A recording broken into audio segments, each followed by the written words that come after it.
Сәлеметсіңдер ме 8-ші сынып оқушылары? Біз сіздермен бірге бүгін қазақ тілі пәнінен 4-ші тоқсанға арналған БЖБ тапсырмасын орындайтын боламыз.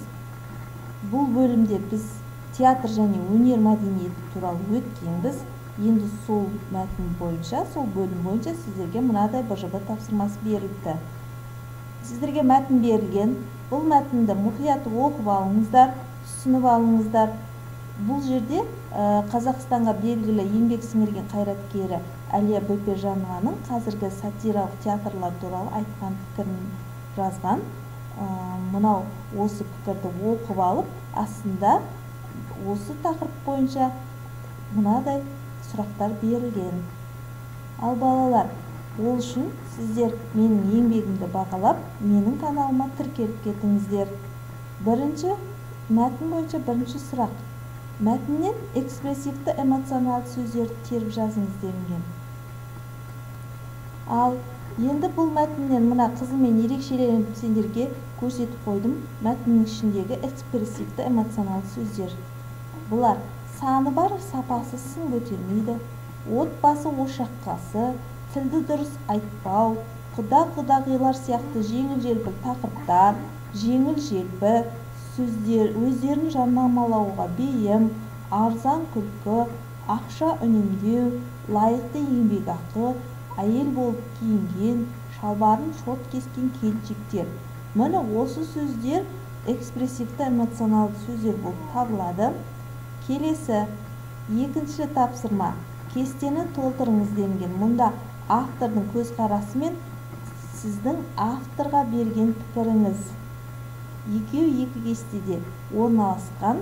Мына қызылмен ерекшеленіп берілген мына пікір және өзіңіздің пікіріңіз.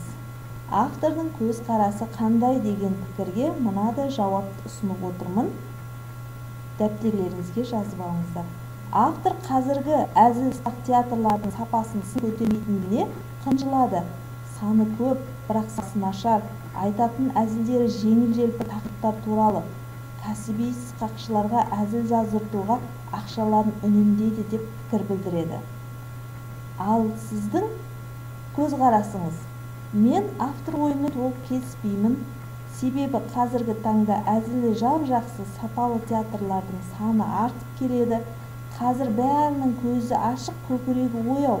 Арзан әзіл халыққа өтпейтінін біледі. Сондықтан сапалы дүние шығарып жатқандары баршылық. Әсіресе көрерменге тәлім-тәрбие беретіндей әзілдерді жастарымыз көптеп шығаруда. Мына бұл өзіңіздің жеке пікіріңіз. Осы жауапты, дұрыс жауапты жазып алыңыздар. Үшінші, сіздерге мынадай сұрақ берілген. Автор мәтінде экспрессивті эмоционалды сөздерді автор көзқарасын қандай мақсатта береді? Олардың мәтін мазмұнын ашудағы немесе оқырманға әсерін күшейтудегі мақсат маңызы бар ма? Дәлелдеңіз делінген. Міне қызылмен ерекшеленіп жазылған дұрыс жауапты дәптерлеріңізге жазып алыңыздар. Автор мәтінде экспрессивті эмоционалды сөздерді оқырманға жеткізу үшін сын түзілмей түзілмейді демекші, осы пікірге назар аударып, театрлардың саны азайып, сапалы дүние шығаруға мақсат етіп отыр. Оған дәлел ретінде мынадай пікірлерді айта аламын. Қоғамдық әлеуметтік мәселелерден гөрі отбасы, ошаққасы, тілді айтпау, құда-құдағилар сияқты жеңіл-желпі тақырыптарды шиырлаңқырап қалып жүр. Сахнаға шығып, әйтеуір жұртты күлдірсек болды дейді сияқты. Тағы бір мәселе, қазіргі жастар сахнаға шығып алып, өздерін жарнамалауға бейім. Міне осы жерде сіздерге экспрессивті эмоционалды сөздердің мәнін және олардың оқырманға әсерін күшейтудегі маңызын дәлел ретінде жазып отырмын. Осымен БЖБ тапсырмасының сұрақтары аяқталды. Дәптерлеріңізге жазып алыңыздар.